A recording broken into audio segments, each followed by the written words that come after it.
You're listening to Writer's Voices with Monica and Caroline, and I'm your host, Monica Hadley, and with me today is my mom, Caroline Kilborn. Hi, Mom. Hi. Well, it's a beautiful day here in Iowa, and this is Grandma Clemens' birthday. That's true, and that's who I'm named after. That's right, Monica. That's Monica right. Clemens, and she was named after Saint Monica because originally May 4th was Saint Monica's feast day. Yeah, they did change it in the Catholic calendar, but it was, and that's why she was named Monica, because she was born on that day. Yep. So happy birthday, Grandma, wherever you are. Yes, indeed. So we have today a really interesting book about dogs. And this is, it's a great book even if you don't have a dog and aren't thinking of buying a dog, but it's really a good book to read if you do have a dog or are thinking about getting a dog. Well, it's important. It's an important book because it tells you about how different breeds behave because of their DNA, and I think that's the most important thing you can know about your dog. I really do.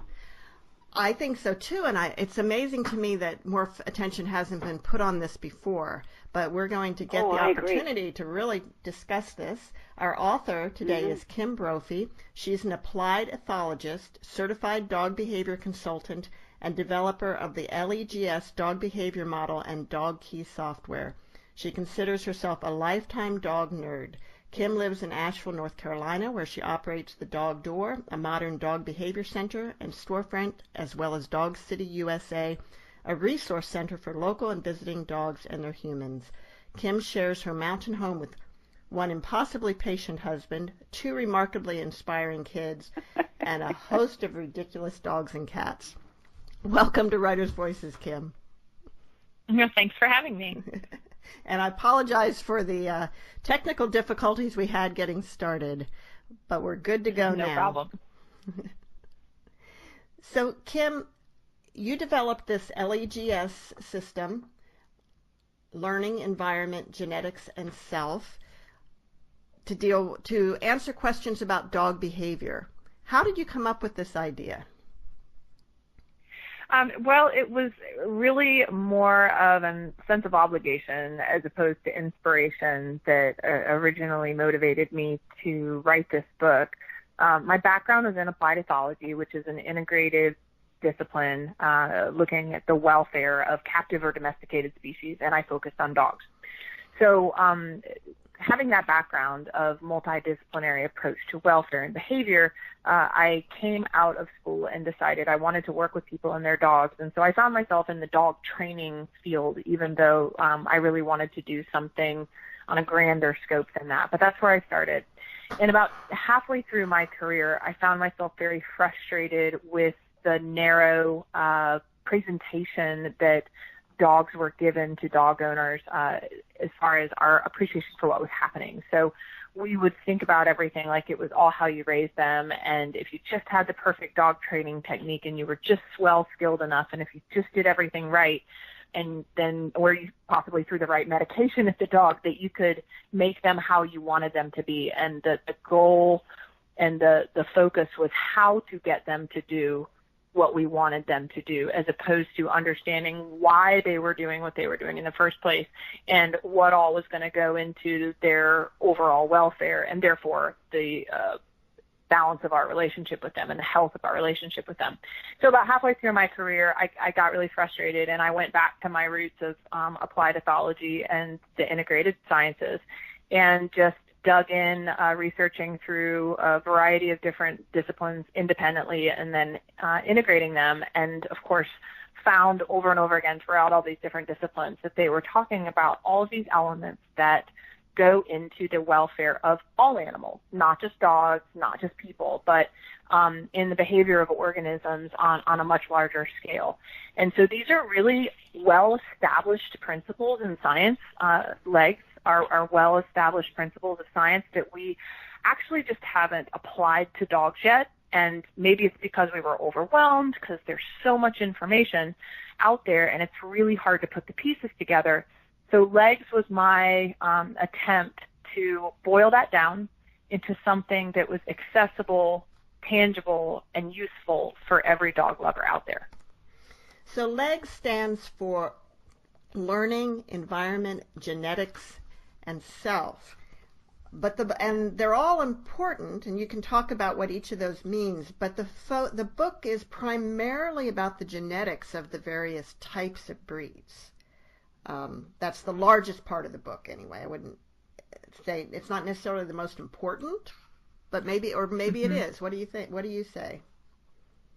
Well, it's interesting because it definitely takes up the most space in the book, but when you are diving into the genetics section of the book, what you'll find over and over again is just more learning, environment, and self woven back into the conversations about the genetics, because ultimately all these things are working together at all times. I think what genetics provides is our point of reference, our starting point for the reality check. And I've used the example before that if you pick up a pen and you try to make a phone call with it, you'll be really frustrated. Or if you try to write with a phone, you're going to be really frustrated. And there's nothing wrong with either one. It's just that they were designed for different purposes. And it's just kind of a pragmatic way to think about a dog, is remembering that they have these very diverse, long histories for different niches, different jobs, different performances, behavioral and physical characteristics that they were selected for by our ancestors. And they've become very distinct from each other as a result. And in this day and age, where we don't have most of those jobs or needs available for them anymore, we treat them uniformly like pets. And sometimes that creates a very erroneous starting point, similar to picking up that pen and trying to make a phone call with it. So a dog is not just a dog. No, that's the thing, is that for all intents and purposes, they are all different subspecies. They are that distinct from each other physically and behaviorally, and in really important ways because of artificial selection.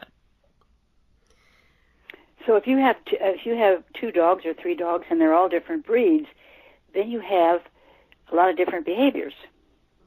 If they're different groups, yes. So, yeah, exactly. So if you had a herding dog and a scent hound and a guardian dog all in the same house, everything from their neuroethology, which is their sensory systems and the types of things in the environment that are going to be interesting or noticeable to them, or the types of things they're going to focus on or respond to their actual behavioral responses to that sensory information. So then when I become aroused by that particular event in the environment, what do I do with it? Do I chase it really fast and then stop without actually grabbing it, which would be like a herding dog behavior, or do I stand there and watch the ball go through the room 30 times and don't bother to get up for it, like my guardian at home? The big giant breed is like, you want me to take what? And then you have, my little terrier at home who's just like the Energizer bunny who doesn't even have an off switch until she passes out at the end of the day. I mean, those types of differences were designed into those dogs for different jobs. And you group dogs into 10 categories. Are these categories that you designed, or are they kind of a standard known in the industry?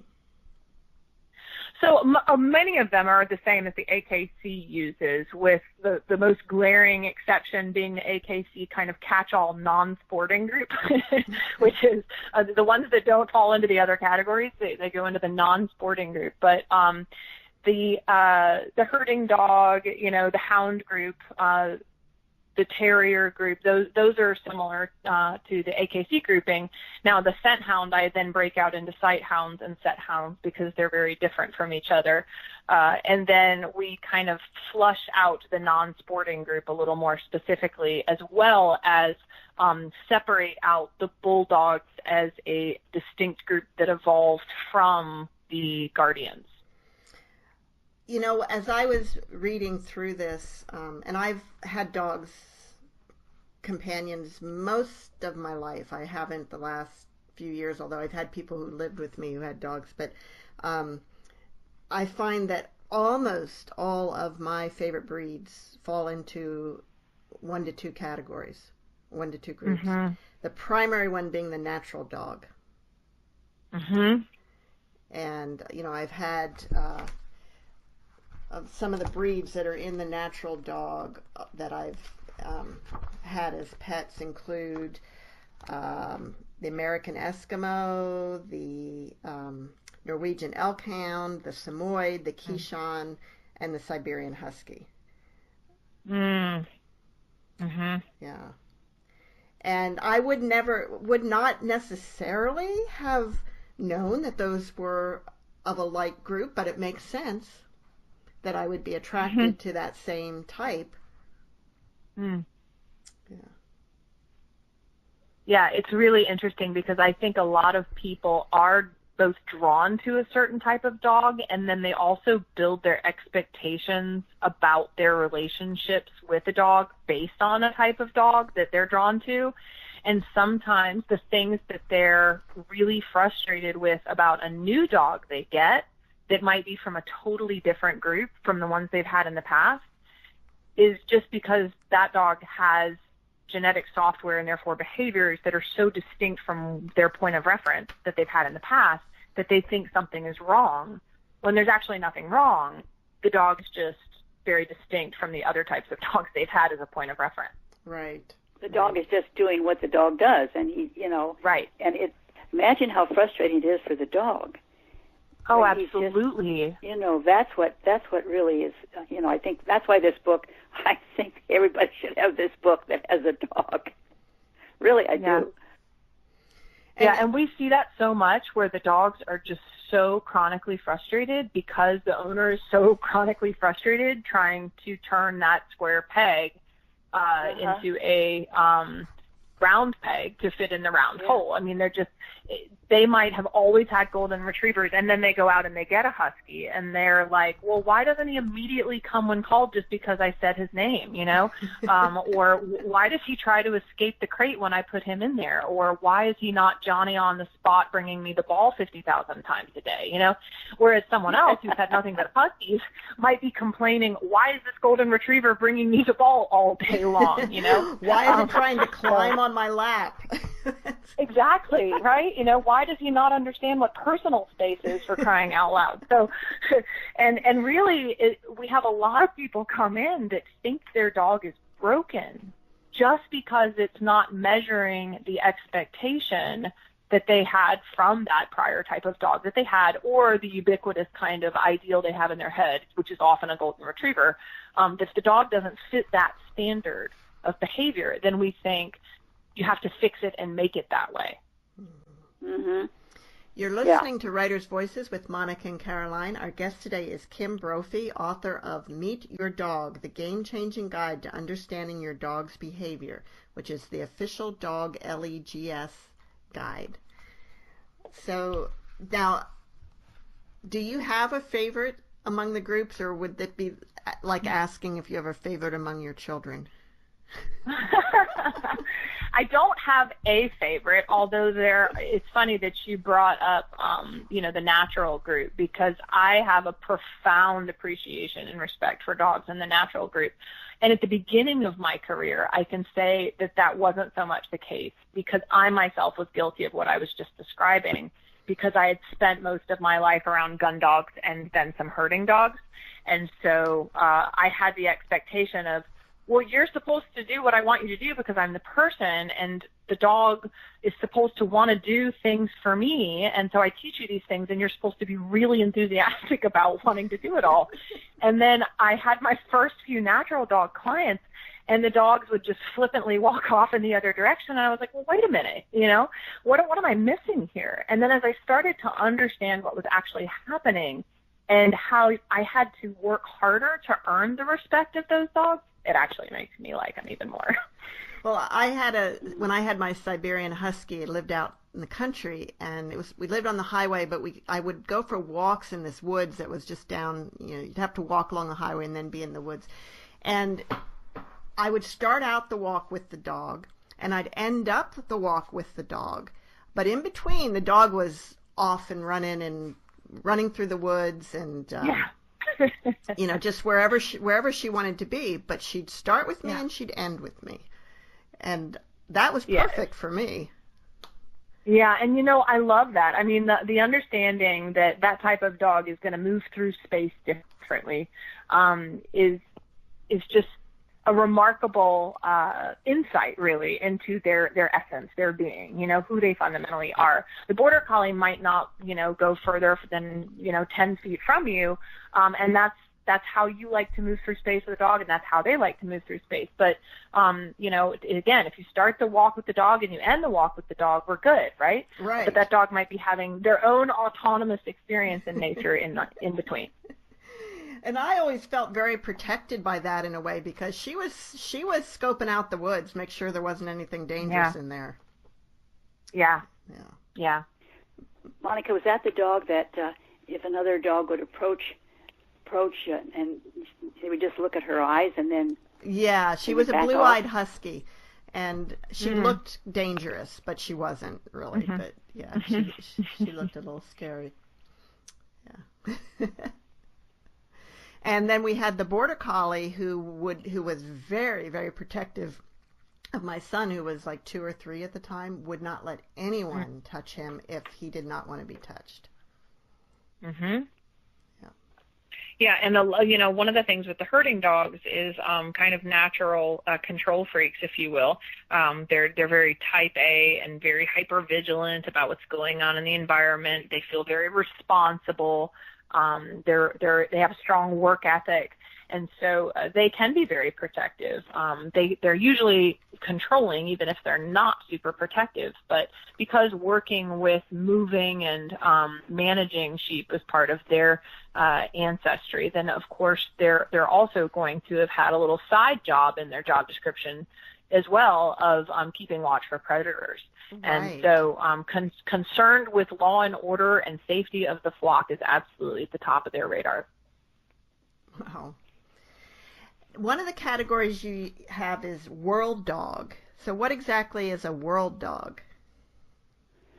So a couple of things there that are really interesting. I think one of the things that's remarkable is that we in America tend to forget that 80% of the dogs on the planet are not actually living as pets and are not created through artificial selection. So, for thousands of years, and then again in 80% of the undeveloped world, still dogs are free roaming, living alongside human beings, but not captive and not artificially selected. So in other words, nature is still the breeder. So you might see, some of them look like relative mixed breeds of different dogs, but most of them are highly watered down from any type of purebred, if they even had any purebred in there at all. They're more what's called land races, which is a breed, but a natural breed that is created because of the selections and pressures in a certain habitat or ecosystem or environment. And so the world dogs are really the dogs that were designed by nature. So that might be a dog that you get from the local paper or the local shelter, or just someone who happened to have a litter of one unaltered dog with another unaltered dog, and both of them having various backgrounds and mixed bloodlines, maybe living out in some rural area, and they've been watered down and no one is selecting for any one purpose. Nature is then back in the driver's seat, designing those dogs for adaptivity to circumstances. Is it more difficult to characterize those dogs as having a typical personality because there's so many different combinations? Absolutely, and I think that's kind of the cool thing about those dogs is they tend to be, if anything, just more adaptive, more go with the flow. They are going to be a quintessential dog right now, because adaptivity for a dog, we have to remember, is being really good at trash raiding, and poop eating, scavenging, observing and manipulating human behavior. I mean, that's what dogs have been professionals at for thousands of years. And when left to their own devices with nature at the helm of the breeding again, that's what you're going to get selections for. So it's interesting, when you see what happens when nature is doing the artistic, creative work of genetics, you have a very svelte, adaptive, savvy animal. Now, Kim, you score each of these groups on 3 different scales. Would you like to describe those? Sure. So the scales that we talk about for them are the home life score, the public life score, and then personal life score. And we're, rather than it being, 1 being good, quote unquote, or 5 being bad, when we're giving them those scores, it's more just on a range from, for home life score, for example, from seriously challenging would be a 1 to the easy life would be a 5. And it's really just going to help people understand how to calibrate their expectations for the indoor lifestyle, out and about in public lifestyle, and then the relationship that they might be having with the dog. And for the personal life score, for example, we're rating them from independent to codependent. And so your natural dogs we were talking about a moment ago, they would be on the independent end of that spectrum, whereas the herding dogs we were also talking about, your border collie, would be on the codependent side of that spectrum. Mm-hmm. And home life, you go from seriously challenging to the easy life. And does that mean, like, for seriously challenging, that it's hard for that dog to be inside a lot? Right, exactly. Or it could be hard for the dog to be inside a lot, or you could expect to have a lot of challenges with having the dog inside, maybe in company coming over. I think home life for most of it could include anything from, children running around the house to lots of time spent confined, sedentary, and indoors to having company over. And so if you're looking at that score, it's going to be calculating all those different things together. So, for instance, herding dogs are going to be more towards the seriously challenging when it comes to the home life score, compared to something like a toy dog, which was absolutely bred for those circumstances.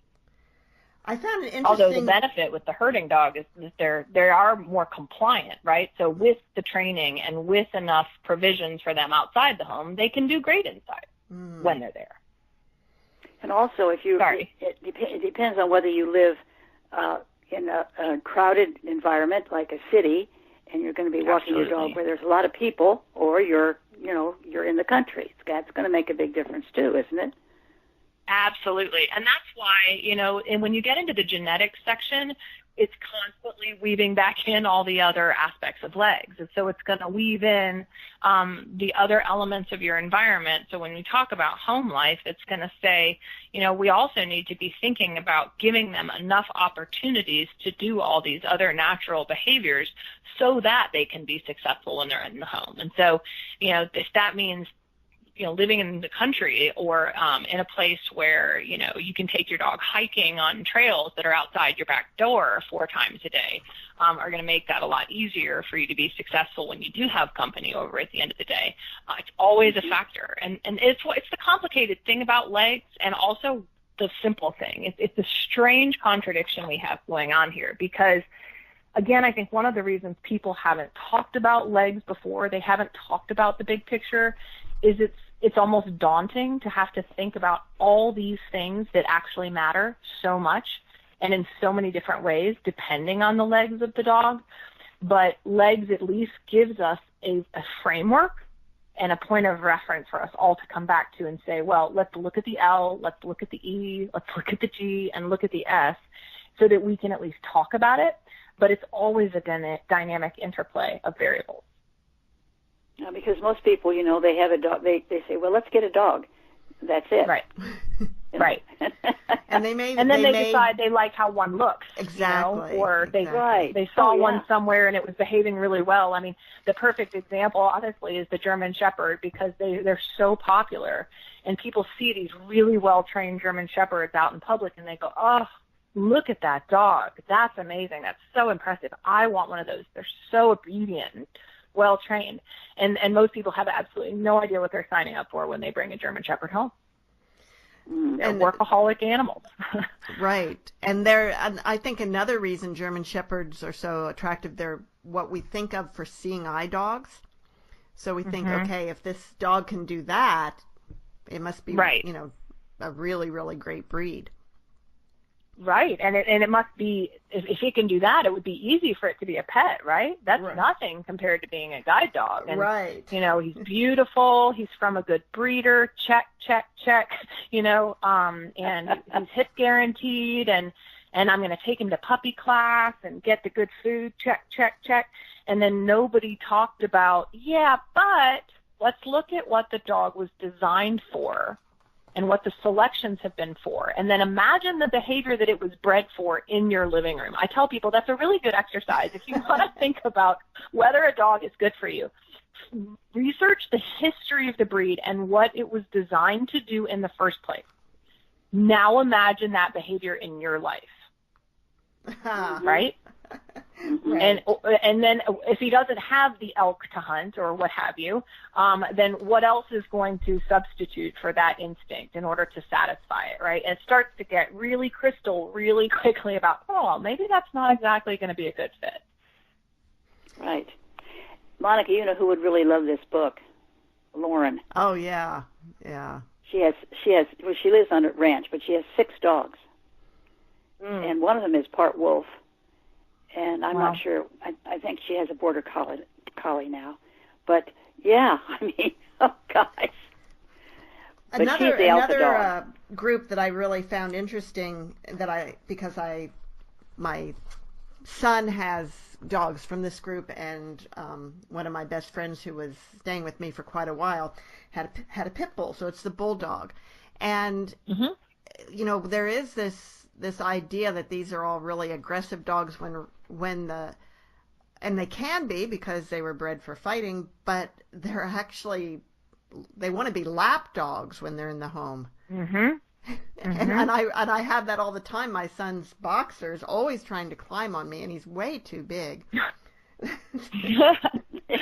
Yeah, and you'll see that described in the bulldog chapter. I mean, I think actually, of course, that is one of the groups of dogs that people are most interested about what is in the book when it comes to, you know, any kind of comments on the genetics of, because we've unfortunately been caught in this really oversimplified, unrealistic, polarized debate about, you know, are they devils or are they angels? And of course they're neither, you know. They're a dog like all the other dogs, bred for a really specific set of behaviors in a very specific set of circumstances. And so what can happen, as for any of these dogs, is that circumstances arise that simulate or arouse the original context for which those behaviors they were bred for, you know, are going to manifest. And so, like for a bulldog, for instance, a highly arousing situation, especially if there's the sense of kind of competition in the air, you know, kind of think of the auditorium and the heat of the race and the revving of engines, then in that context, they were bred to be able to very matter-of-factly enter an altercation and to be very effective in altercation, but they're bred to be absolutely the most manageable, laid-back, tolerant, good-natured Sunday driving dogs up until that point. So the art of having a bulldog is just knowing how to keep them out of the situation that's going to arouse that particular set of behaviors on the off chance they're going to be one of the ones that is demonstrating what they were bred for. And they can always be lemons in any of these dogs. There can be a lemon of a herding dog, a lemon of a terrier, you know, a lemon of a husky, the husky that never leaves your side, the border collie that never comes when called, you know, the beagle that can't track a rabbit to save their life. You know, there's always lemons. And so there could always be, you know, a bulldog that would be the worst fighter on the face of the planet, and they are. And of course, unfortunately, they get turned into bait dogs out there in the fighting world. But what we have to keep in mind is that if the dog is good at what they were bred for, it's not the dog's fault, and it doesn't mean they're vicious, and it doesn't mean they're bad. It means they are what the breeders intended the dog to be. So we want to just be smart and avoid the kinds of trouble zones for any of these dogs. I mean, I'm not going to allow my border collie to get near the neighbor's sheep either, right? Because he's going to harass the daylights out of them, especially if he hasn't been trained on formal herding. So, you know, we all have these caveats we have to keep in mind. And I will say bulldogs are the most fun-loving, good-natured, sociable, outgoing, tolerant, patient. I mean, compared to many of the other types of dogs, they're exceedingly good-natured. It's just we have to keep in mind they're very powerful, capable animals when it comes to altercation. I used to joke when my friend with the pit bull was living with me that if someone broke in my house, that Shaka might lick them to death. Yeah. Uh-huh. Yeah, and many, a pit bull are going to be the worst home protection ever if no one is deterred by just their physique alone. Yeah, yeah. But when my friend moved here to Austin, he had a hard time finding an apartment to rent that would allow a pit bull. And Austin's the most dog-friendly city in the world. There's dogs everywhere, but most apartment complexes won't allow what they call aggressive breeds. Right. And really what the unfortunate thing is that people aren't having the practical conversation. And my hope with the book is that we can all start to get a little more practical about these things because, there are a lot of dogs that are going to be far more quick to the draw than bulldogs. And, yet, of course, they get the name as being, the dogs that are vicious-natured and, looking to hurt people, as well as many other breeds that have gotten just put on that list. One problem is that little dogs often tend to try and attack, or a little dog will act aggressively towards the pit. I've seen this time and time again. And the problem, of course, is that if the little dog actually attacks and the pit fights back, that's the end of the little dog. Right. Well, that's exactly right. And really what we're talking about there is a physics issue, isn't it? You know, because the little dog may sit there and poke the bear and, be very threatening and fractious in their expression. And the bulldog may be walking by completely minding their own business. But, if they, again, find themselves in an altercation, then they're very efficient. Right. And that's because they were bred to be good at it. Historically, humans, unfortunately, have always had an obsession with blood sport and gladiator-type entertainment with animals and people alike. And, that's where the unfortunate history of the bulldog comes in, and they didn't ask for it. And there's no bulldog I've met that wants to hurt somebody, right? But genes happen to the animal, to the individual, as much as they happen to the people that are watching or around or on the other end of it. A herding dog doesn't know why they want to herd. A scent hound doesn't know why they want to track the animal. They find themselves, taken over by genetics as the environment triggers something that then stimulates the genetic software program to run, and it's happening to them. That there's no executive function, no decision-making involved in it. You're listening to Writers' Voices with Monica and Caroline, and our guest today is Kim Brophey, author of Meet Your Dog, the game-changing guide to understanding your dog's behavior. Kim, would you like to read a little bit from the book? Sure, I'd be happy to. Got a section in the introduction I thought that I would share. Perfect.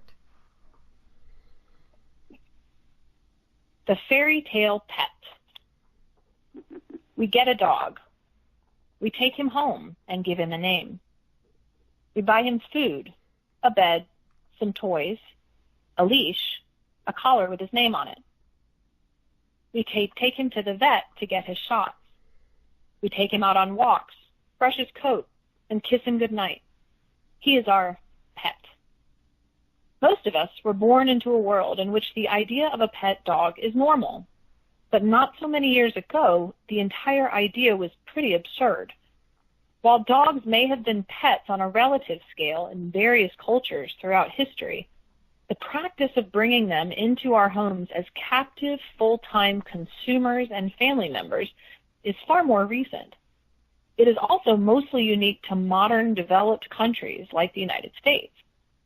The entire pet industry has emerged and subsequently exploded in little more than 60 years, feeding an impractical and unrealistic perception of the dogs in our lives in order to attract our attention to their more marketable needs.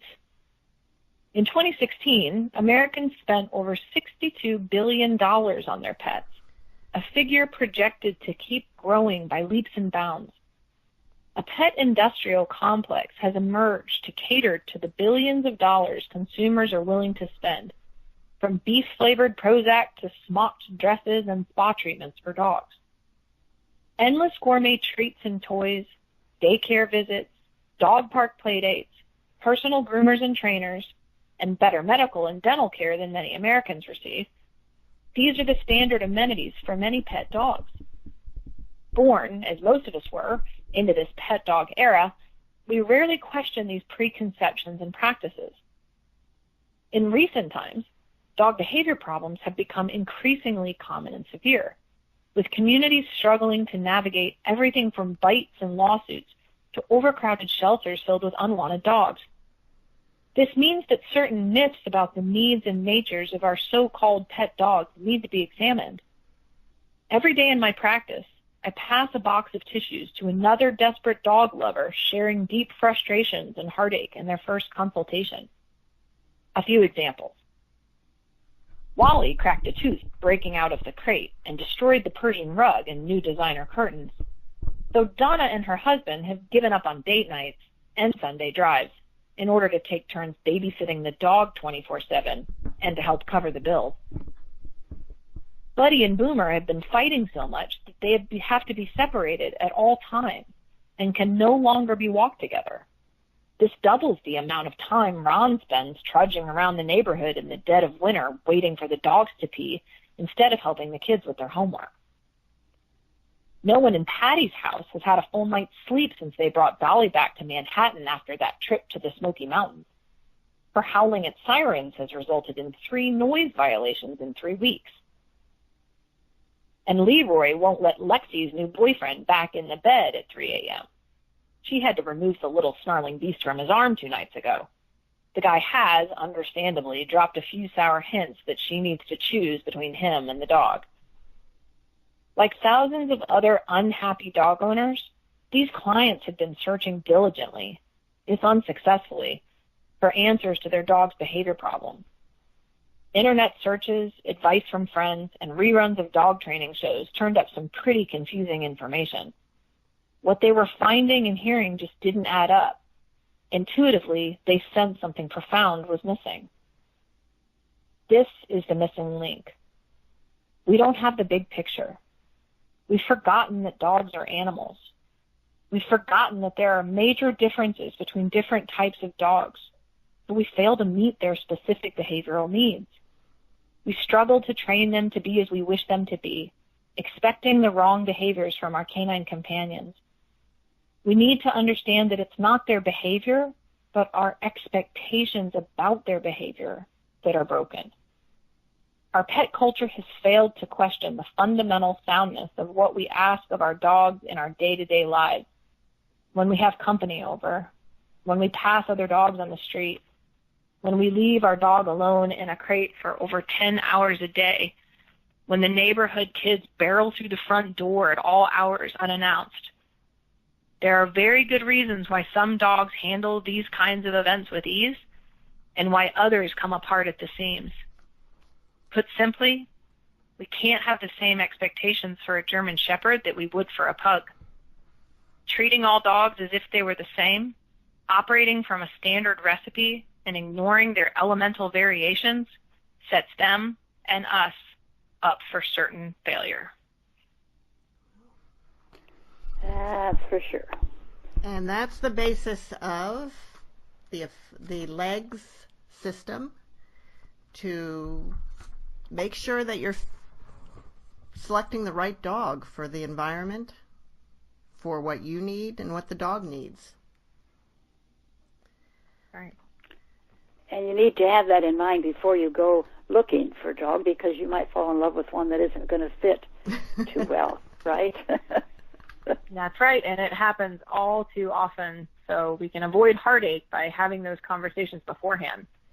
Yeah, right. And you have some great stories in the book about people who had dogs that, like you said before, they felt they were broken because they were behaving in a way that didn't meet expectations. But once you actually figure out what's causing the behavior for them, you're not necessarily able to fix the dog, but you're able to fix the situation. And I love how you phrased that right there, because we have a mantra here at the dog door in my behavior center as we're working with clients that we tell owners to repeat over and over again to themselves. Control the environment, not the dog. If you control the environment, then that's how you affect the behavior. And we have spent so long just beating our head against a wall in a battle of wills, trying to force that square peg in a round hole to control the dog. And really, this is about appreciating that bigger picture and stepping back out of that battle of wills and recognizing all the things we can change in the circumstances. I can't tell you how many times people have come into the behavior center thinking that they have a behavior problem and thinking they need to fix or train the dog, and ready for this daunting, intimidating, months-long behavior plan. And I say, you know what? If you just change this one thing, you don't actually even have a problem. And they look at you and they're scraping their chin off the floor, and they start crying half of the time, and they say, oh, I have been losing sleep over this. Is it really that simple? Oh, gosh, I never thought about that. You mean I don't have to do it this way, and if I just change that piece? Yep. That's as simple as it is. And almost in 25, 50% of our cases, maybe even, there are these little details, these circumstances, these little dynamics that you can shift that suddenly shift the whole relationship, the behavior of the dog, the dynamic. And so our job is to kind of be sleuths when it comes to L.E.G.S and figure out where the dysfunction is occurring and what we can do about it to solve it. Kim, can you give us some examples of that, of some just little change that made a huge difference? One of the easiest ones that I can think about would be something like a dog that is living in a highly sedentary indoor lifestyle who's a natural athlete. And even some of the most agreeable dogs on earth, like in the gun dog group, are very athletic animals.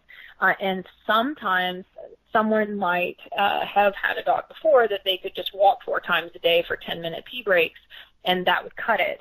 And so they are now in a condo, and they went and got themselves a young Weimaraner and, are doing just those 3 or 4 potty break exercise events a day because they're working long hours. They have no fenced yard because they're in a condo, and the dog is very destructive, and they think they have separation anxiety because he keeps eating the blinds and peeing all over the carpet and eating the pillows, when actually the dog doesn't have separation anxiety. They're just bored out of their ever-loving mind.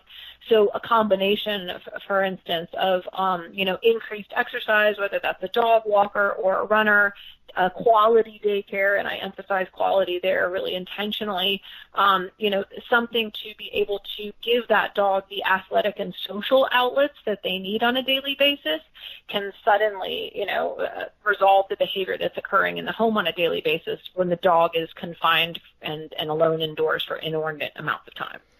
Well, that same Siberian Husky that I was talking about earlier, when I moved into town and I tried to take the dog into town with me, even having a fenced-in backyard, I couldn't keep him in the yard. If I kept him in, he would jump the fence no matter what. When I tried to keep him in the house, he tore down the blinds. Actually, it was a she. She almost clawed through a door. And I took her back out in the country where, admittedly out there she was allowed to go in and out as she pleased. And she went in the house and stayed there for 3 days. So it wasn't the fact that she was in the house, it was just that she didn't have the choice. Oh, gosh, you just hit such a nail on the head. So in animal husbandry and animal welfare, which is really what applied ethology is, it's animal welfare for captive and domesticated species as it relates to their interactions with people. It's a good way to think about it. But, in that consideration, do you know what one of the most well-researched and proven components of welfare is? Choice. Choice and control. And what's so interesting is that the more we've selected for domestication, okay? So the more that we've selected for away from their natural ancestry, right, away from those natural roots, the more we've made dogs tolerant for reduction to choice. And the closer they are to those ancestral roots, the less they're having of it. And so a husky, any of the natural dogs, you know, the whole idea that we can take away that autonomy is fraught with a vengeance. You know, any wild animal that you try to trap or enclose or remove those options of choice and control, you are going to get so much more frustration than if you are domesticating, which is basically the selection against aggression and the selection for tolerance and frustration tolerance, and temperament in and around people. So whenever we've bred for this companionship, we're breeding for something actually called neoteny, which is the preservation of juvenile traits throughout adulthood. So in other words, perma-babies, perma-Peter Pans, with the golden retriever being kind of the poster child for that, right? Wow. And so that passivity, right, of a puppy, you know how they're more passive and more cooperative and more complacent, all of that is a genetic side effect of that selection for temperament and domestication. Interesting. Wow. So, Kim, let's talk a little bit about your writing process. Now, is this your first book? It is. It is. And what made you decide to take your system and make a book out of it? I think I felt there was just a tremendous gap in terms of the publications that were out there. If you're looking at it as L.E.G.S, there's a lot of L books out there for dog behavior and training, for pet dog lovers, and a lot of learning books out there. And then there are some books that might talk just about the S, like the self, the health, the nutrition, et cetera, but there wasn't a lot that talked about that E and the G and the relationship between those two things, in the way that zoologists have long appreciated that it matters for wild animals in zoos and captive environments. So I felt like I wanted to be able to give to a wider audience, to the country, to the world, what I was able to help explain and put in the hands of my clients here at the Dog Door Behavior Center in Asheville. And the E and the G are environment and genetics. Exactly. Which, yeah, are definitely key in as we've been discussing. Right. And if you think about it, are the things that we talk about the least. Yes. And how did you decide how to structure and organize the book? Well, you are looking at the third rendition of manuscripts, of course, right, is often the process for writers. So the first book was structured differently and more academically. So when I was first writing the book, I was writing it for my professional peers, trying to convince my own field that these things mattered, and I hoped that the information would trickle down. And then the second manuscript was me trying to ride the fence of two audiences, which of course never works, with 1 foot writing it for my peers and 1 foot writing it for dog owners.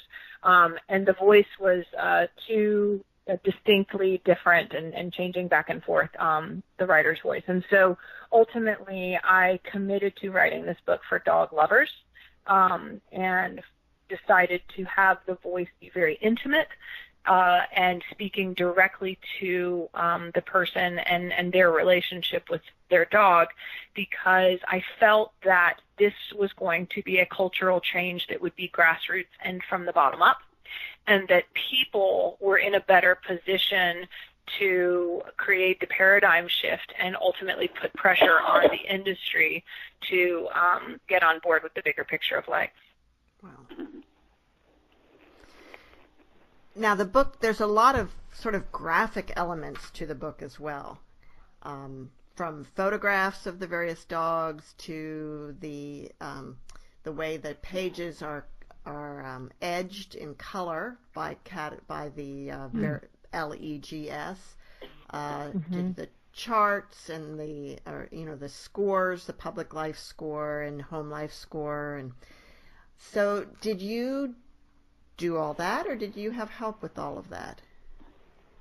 Oh, it was a wonderfully dynamic process with Chronicle Publishing, who I can't say enough good things about. But Chronicle, of course, is very well known for visual quality productions and books, and they do a lot of instructive types of publications, a lot of pictures, a lot of graphs, a lot of visual elements, and so they definitely brought wonderful ideas to the table. And so I don't remember, who came up with which ones here and there, but it was a great dynamic process with my editor. I loved, for instance, I think it was her idea to do the color coding of the edges of the pages based on the chapters, which I just thought was a great concept. And, from the beginning, I had the idea that I wanted to have some different visual representations of the different groups of dogs, different photographs, so it wasn't just one picture for each group, and I wanted to have one of the dog kind of behaving as they were bred to behave,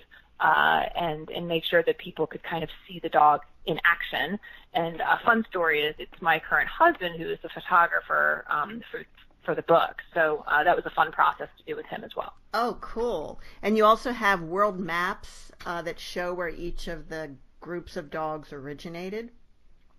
Right. Yeah, that was also the publisher's idea. And I don't know if you have it for all of, I think you do. You have some vintage photos of the dogs.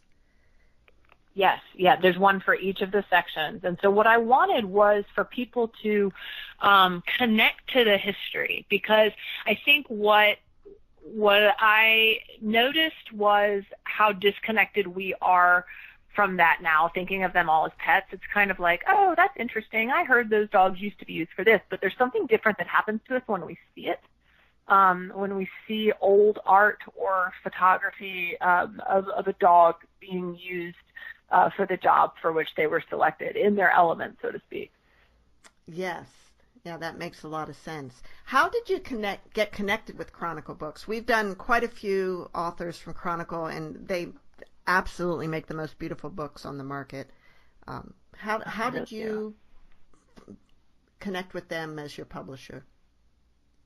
I had an agent, ICM, in New York, and my agent was, actually, it's funny, she had someone from Chronicle in her office just by chance a few years ago when we were pitching the book to various publishers. And they were just having a conversation, and the editor from Chronicle perked up and was very interested in the project. And so they called me, the next week, and it went from there. Now, authors, writers often say that getting the agent's the hard part. Was that a difficult challenge for you? Well, I had a stroke of wonderful luck. Alexander Horowitz is a colleague of mine who is also a best-selling author. And I had spoken with her on a number of occasions, and we had gone back and forth on a couple projects we were working on with a company called Camp Unleashed that does wonderful camps for people with their dogs. Something else to look into that's a blast. The founder of that, Annie Brody, is also a mutual friend of Alexander Horowitz and myself. So Alexandra was kind enough when she found out that I was writing the book to refer me to her agent and create that introduction. So I think sometimes that is the hardest part, is getting the agent. And if you have a wonderful opportunity of just getting a personal connection, it's definitely worth snagging it. And did you, at the point where you got the agent, was the book pretty much written at that point, or did you still have a lot to do? Oh, no. It was, at that point, we were still on kind of manuscript 1. And so we did have a proposal. We had a formal, very nice book proposal that we had put together. But Chronicle was really amazing in terms of the level of investment and interplay that they had with me as an author and a first-time author. They believed in the vision of the book, and they felt that the writing was solid, and they were also very heavily invested in the process of ensuring it was the best product it could possibly be. And the book was released about a month ago. Is that true? the end of March. Yep. End of March. And what kind of response has it had in the marketplace?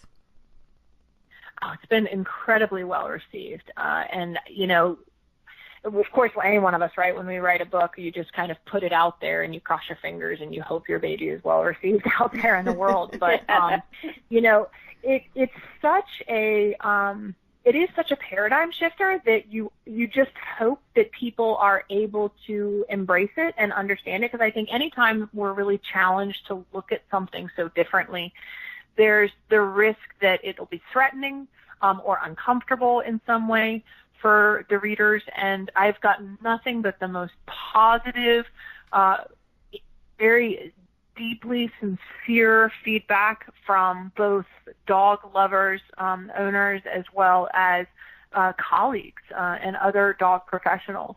And it's really helped to light a match within my local community as well as my professional community to up the level of conversation about dogs, not just in the world of training and behavior, but in the pet industry as a whole. And we're doing a lot here, starting in Asheville, and with the hopes of taking that on a national scale to go beyond the current concept of dog training, beyond the current concept of dog daycare, beyond the current concept of animal welfare, to create new standards and implement L.E.G.S as a new model within the entire pet industry in these various different types of professions. Well, Kim, I imagine that writing the book actually took a lot of time. Yes. Do you plan to do more writing, or are you just going to focus on the doing from here on? I am really focused on the doing. I've enjoyed writing the book tremendously, but I think my kids would croak if I told them I was going to write another book. It's been such a sacrifice for them. Running a full-time business here at the Behavior Center, being a mom, this was more on my plate than I had room for, but we did it anyway because we believed in it. And yet I don't think I'll be writing another one anytime soon, just because what I want to do now that the information in the book is out there is I really want to work on these projects with my community members here, with my clients, as well as with pet professionals nationwide to help them implement L.E.G.S in their own company. Well, that sounds like a good plan. So how do we get this? How can we get this book? Where is it available? It's pretty much wherever books are sold. So Amazon, of course, has the book, and Barnes & Noble, as well as a number of other retailers and distributors. We, of course, have it for sale here at the Dog Door Behavior Center. And if people want to call us up and ask us about their own dog and, get a copy from us, we're happy to do that as well. Great. And, of course, you can always order from your own independent bookstore, which we love to support. Absolutely. Well, thank you so much for being with us today, Kim. Mom, thank you for having me. Mom, do you have some final words? Well, I do, because it's understanding your pet's natural instincts can make your life together so much easier and so much more enjoyable. And this book certainly will help you achieve that. So I recommend it highly. Great. Thanks so much, and see you next week on Writer's Voices.